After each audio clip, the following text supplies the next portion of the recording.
You get interest. And there's different ways of dealing with the interest. You can amortize it longer for 40 years, as long as the numbers work with the spread that you have. The other thing you can do is do principal only for the first year or 6 months anyway. So at least you get that principal pay down, and then you calculate the interest off of the balance at the end of that year. And you could also pivot and do simple interest rather than amortized, which will make your payment lower, your interest payment lower. So you can still apply the monthly payment towards principal. Yeah, it'll lower your monthly, which will create a spread. However, there's no principal coming off that. So there's different ways, like you said, there's different ways to do it. Obviously, as investors, we want principal coming off the payment. Welcome back, everybody, to Real Estate Junkies Coast to Coast. I am your co-host, Rusty Ham, on the West Coast. Rick is on the East. Rick, say hi. Hey, everyone. Good to see you, Rusty. Good to see you. It was really cold today in Southern California, and it rained today, which is good because we still had some fires. So the rain helped our fires. 60 degrees cold? It was in the 30s this morning. I work from home, so I have the heat on, so it was nice. My wife says it was cold because she teaches PE and she's outside, so it was cold for her. Anyway, so our warm up today, mindset, skill set, and systems. We're going to talk about skill set today. Rick, I did a 3-way call. I did a call for a seller on the apprentice call. I did a call for one of the apprentices, and the guy was free and clear. So I spoke with him, and so we're running into a lot of people that maybe have second homes that are free clear. I know that you do a niche list. What kind of niche list do you do in that realm? Owner, non-owner occupied, free and clear. I've done various niche lists, people that own 2 or 3 or more properties. Yeah, they're not terribly motivated, right? The guy I spoke with today was not motivated. So someone typically who is free and clear, has a second home, maybe they're renting it out. Maybe it's like a vacation home for them. These are sellers. It's a niche list. You're just saying, hey, Rick, are you open to selling at any point in the future? And if you say yes, and okay, this is how we can do it. And we describe owner financing, right? So that's going to lead into our scripting right now, because there are some objections to people who do owner financing. So hypothetically, if I said, Rick, your home's free and clear, we typically buy on owner financing, would you be open to selling your home on owner financing? And you say, Yeah, I'd say, I'm really not interested in that. yeah. And then for scripting wise with our associates, we typically would say, okay, what is it about owner financing you don't think would work? I don't want to be the bank. You don't want to be a bank. Why is that? Because I'd rather have the money now. I'd rather have the cash now.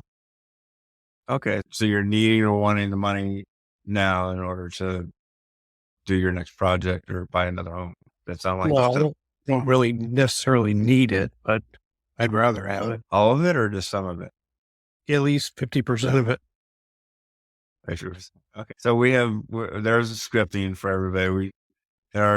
Every time there's an objection, what we help our students out is we help them isolate those objections, right? And then if we can solve that objection, hey, Mr. Opie, if I can solve that specific objection, what's preventing us from moving forward? Some other objections, Rick, and you can do the scripting is, well, I don't want to be responsible for any damage that happens to the house. So what would you say if I said that? What I'd say is, if you've already talked about tenant buyers, we require non-refundable down payment, and they treat it as buyers, not as tenants too, because they have money, they have skin in the game. And that's why we high success rate that we do. Yeah. I almost say, hey, you're the bank and I'm responsible for any and all responsibilities of the home. If let's say hypothetically, the buyer that we put in there trashes it, you wouldn't even know. I would tell them that. I said, because we're responsible for everything. So if we have to make the repairs, we're going to make the repairs. Because you're the bank, I'm going to own the home. I'm simply giving you a monthly payment. Now, I think a lot of the fear too is, what if we foreclose? I think that's another big fear of sellers if we foreclose, right? So if I say, I don't want to have to go through the hassle of foreclosing on you if you stop making payments. What would you say Well, to that? in buying hundreds of properties, we've never been foreclosed on, but we can also put a default clause in the purchase and sales agreement that prevents you from even having to go through foreclosure. Yeah, hypothetically, we get hit by a bus, we stop making payments. Even that, we have associates that would probably just take over the deal. So it's not going to be an issue if you're a seller listening to this and you're free and clear, and those are one of your worries. It's not like, hypothetically, if something were to happen, somebody in the community would just take over.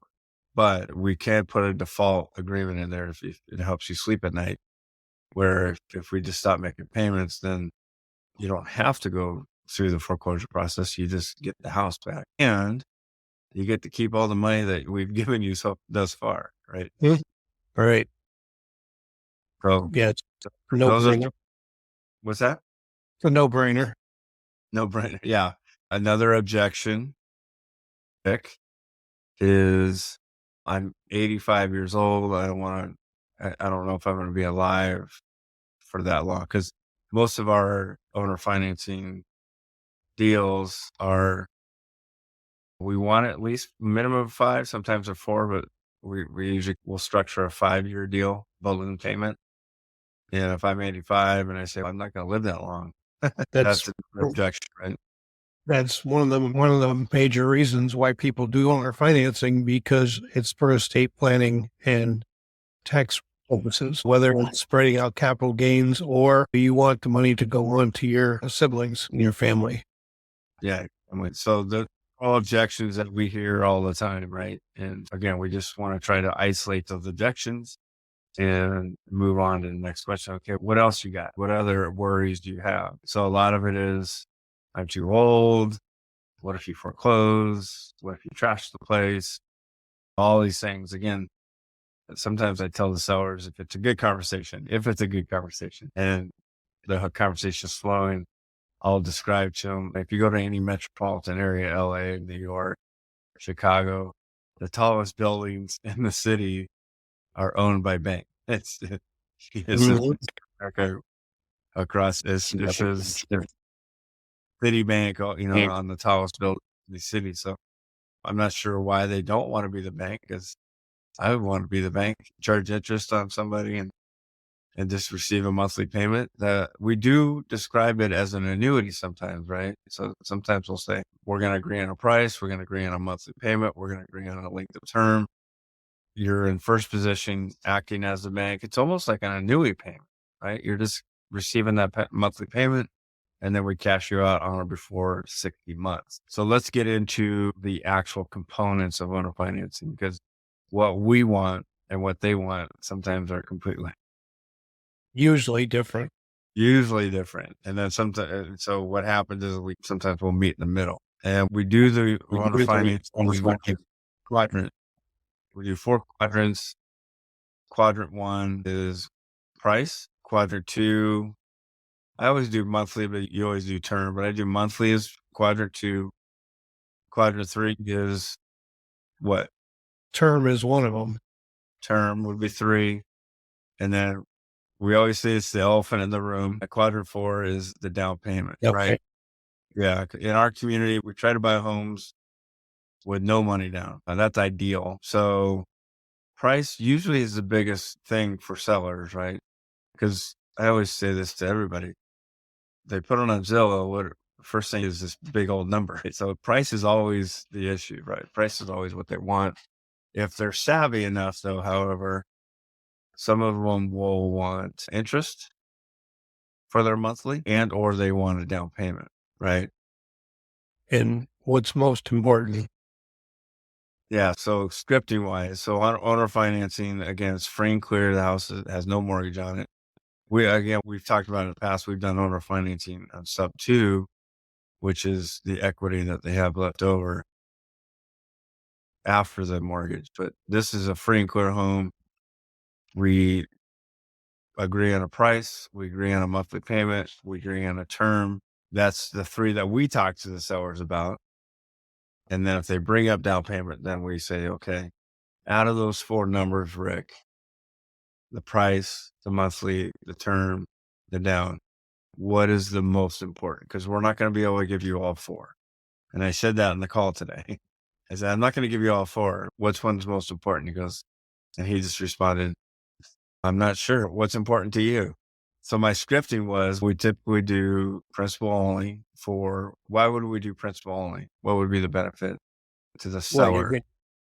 you're getting, first off, you pay interest that attracts the IRS. You're going to be paying income tax on that. That's why a lot of people are okay with principal only. Yeah. So for tax purposes, they want to do principal only. And that's what we prefer too, obviously, because the principal's coming off the purchase price of the home. They don't like that sometimes because for that reason, the purchase price is, at the end of the day, their balloon payment is going to be a lot lower than if they had hypothetically a 30-year amortization with principal and interest, right? Usually in the beginning, and you guys know, if you're listening, mortgages, the beginning of a mortgage is heavily rated towards interest, correct? So a lot of the sellers prefer that because they're going to make more money over time, right? You look at a mortgage statement, it's okay, your mortgage is this, but at the end of the term, you paid like a $500,000 home loan, but you look at it in 30 years and it ends up being 1.2 or something like that. So that's why the banks love the interest. And there's different ways of dealing with the interest. You can amortize it longer for 40 years, as long as the numbers work with the spread that you have. The other thing you can do is do principal only for the first year or 6 months anyway. So at least you get that principal pay down, and then you calculate the interest off of the balance at the end of that year. And you could also pivot and do simple interest rather than amortized, which will make your payment lower, your interest payment lower. So you can still apply the monthly payment towards principal. Yeah, it'll lower your monthly, which will create a spread. However, there's no principal coming off that. So there's different ways, like you said, there's different ways to do it. Obviously, as investors, we want principal coming off the payment. However, like I said, sellers prefer interest. Like you said, if we can say, hey, okay, and this is what, Chris did in his office, right? He got, I think the first 8 or 9 months was principal only. And then he gradually got to the person's interest. Hypothetically, if you wanted 6%, which it sounds like that's the average these days, we can go, okay, I don't mind you giving me 6, but we need to make money too. So how about 12 months in principal only? Year 2, we go to 3. Year 4, we go to year 2. Year 3, we go to 4%. And then year 4 and 5, we get you to your 6%, right? So we get them to their interest rate, just not right away. And some have done that, right? They're okay with that. We're okay with it too, because on the buyer side, we're going to find a tenant buyer and hopefully they cash out in 2 years, right? The other thing you could do is, which we've done before, let's say it's a $400,000 home and the numbers just don't work with a particular interest rate. You can do interest on, say, 250,000 of it, then principal only on the no payments on the rest of it with the balloon at the end. Yeah. No, I like that one too, because you're getting principal and you're getting interest off a lower purchase price, so to speak. The purchase price is 400, but the interest is only on a lower amount. Yes. And that's why they call it creative real estate, right? Because you can, when it's free and clear, there's a lot of things you can do creatively on both ends, right? So we have to talk about the buyer side, and we say we were talk about the buyer side. What are some of the things, let's say hypothetically, you and I agreed on owner financing, whatever those terms were, what could we do on the buyer's side? There's many different things we could do. You mean as far as extending it for a longer term? Is that what you're going for? Our first exit plan is the rent to own buyer, right? We find a rent to own buyer. We stick Right. them with rent to own with the option to buy. So typically it's a lease option. It's a lease purchase with the option to buy. So it's a lease term, usually for around 2 years. So we charge them a non-refundable down payment. We charge rent or a lease payment. And then in that 2-year span, they're working on either their credit or their work. And then they get a traditional loan, and that traditional loan pays everybody off. But that's not the only way we can exit when we sign up on your end. Let's say hypothetically, you're the seller. We agree on terms and owner financing. We can also exit different ways with with the buyer side. So what are some of those ways we can do that? If you have a 10-year owner finance deal and the buyer has, say, 20% down and they get up to 20% down, you could finance the buyer and just it creates another payday in there. Yeah. So you're owner financing, and then you can charge this buyer. Okay. So once you get to 20%, now it's going to turn into an owner financing with the tenant buyer. And then now it's not a lease option anymore. It's the title's going to transfer again, typically. Right. And Yeah. then, so there's basically two banks going on. And then we can charge interest on that. So whatever interest, let's say hypothetically, we got to 5% with you, we can charge 8 or 9% with the buyer and create a spread for ourselves with that. We could also Airbnb it. If it's in a nice little area with maybe a lake or a high traffic area, and it's near Disneyland, we can Airbnb it, and there's no hurry, right? We had 10 years, like you said.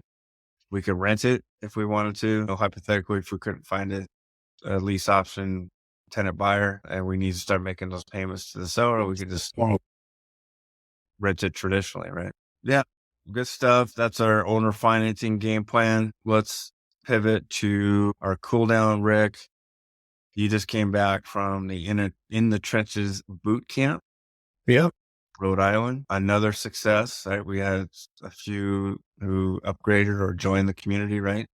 Yeah. We had a good number of them upgrade. It was a very productive session. Yeah. Everybody walked away with a lot. Yeah. So remind me, day one is you make call. Yep. Yep. So day one, we make calls. Usually the associates that come or the people that come to the in the trenches boot camp bring leads, and we'll make the calls to the leads. It's helpful that bring leads, right? I just talked he just upgraded his starter, and I asked him, "Hey, how was your experience?" And he says, I felt I went too soon. And I said, "What do you mean by going too soon?" He's like, "I went in October. I knew nothing. I had nothing. I didn't have a CRM. I didn't have a phone number. I didn't have any leads. I was just like a fly on the wall." And he says, it was awesome because I was able to listen to the coaches call sellers and get rubbed up that way. But he didn't bring anything. He says, "I'd rather go now that I've made a few calls, and I would bring 5 or 6 leads to you guys. And then you guys would help me out get an appointment." So he felt like he got a lot out of it, but he said he would soon. Second day is Deals, structure. structures. Yep. And a lot of times it's deal structures from the first day. People that you talk to and you work out the paydays, right? So if you guys don't know about the Wick Smart community, we have a 3 payday system. Payday 1, which is we talked about it briefly. You get a non-refundable down payment from the tenant buyer. Payday 2 is the cash flow that you create from the tenant buyer to whatever you owe the seller. And then payday 3 is a combination, the principal pay down that you're getting plus the premium that you did on the home. So you guys would do that, right? What's the Yep. calls that the previous day, you would just take a lead that possibly is hot, that could possibly work out. And you show the associate, this is how much you're going to make if if this goes through. And on average, I know your average is a lot higher. In the community, the average is around 75,000. Both of our averages are pretty close to the 6 figures, correct? Yeah. I think I'm at 114. Yeah.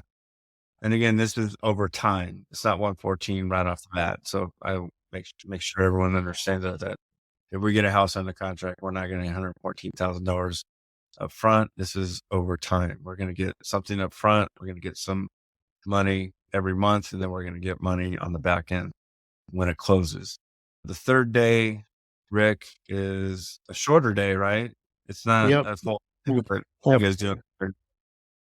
Yep. It's half day. It's mainly strategic planning, looking at going over KPIs, key performance indicators, and breaking down when somebody says, you want to leave my W-2, how many deals it's going to take to do that based on these numbers.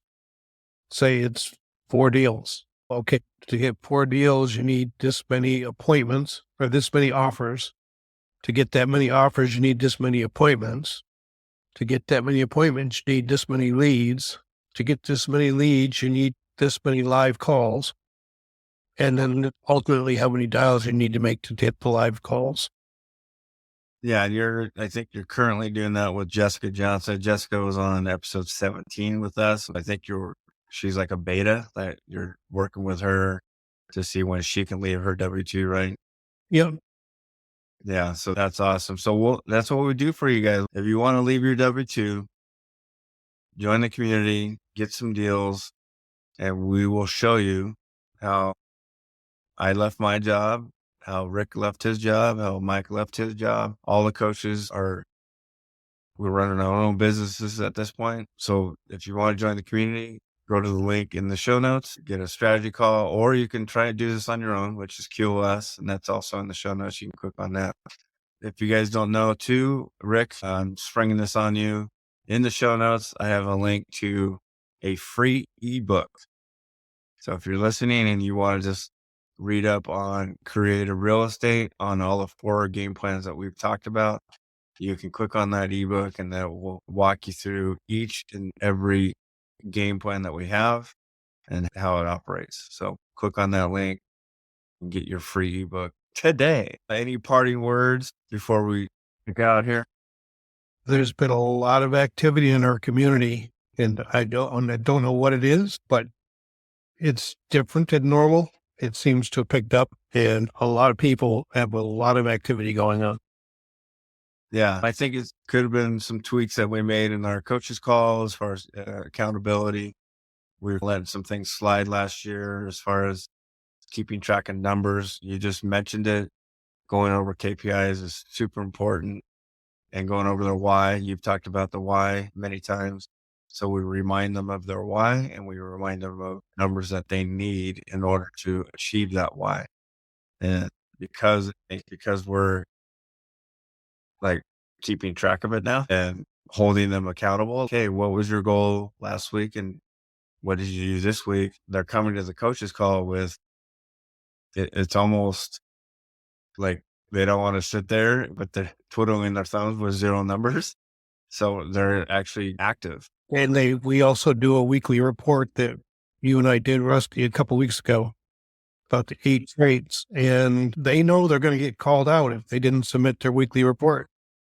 Yeah, it's important, right? We say, hey, you said this was your goal, and then your activities not matching, right? We want to, I always say it to you, like you have a goal and your activities need to match your goals.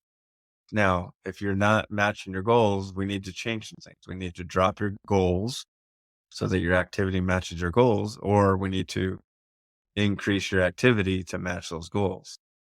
And I think what we're doing on the coaches calls is working because people are really active. So if you want to join our community and get after it like everyone else is and change your lives, reach out and we'll help you out. All right, Rick, thanks again, man. I appreciate you. Been great, Rusty. Yep. As always. Yeah, we touched on a little bit on the buyer side. We're going to try and get some other characters on here to talk about their experience and we'll get things rolling for you guys. All right, Rick, take care, man. Thank you. All right. You too, Rusty. Take care. Bye.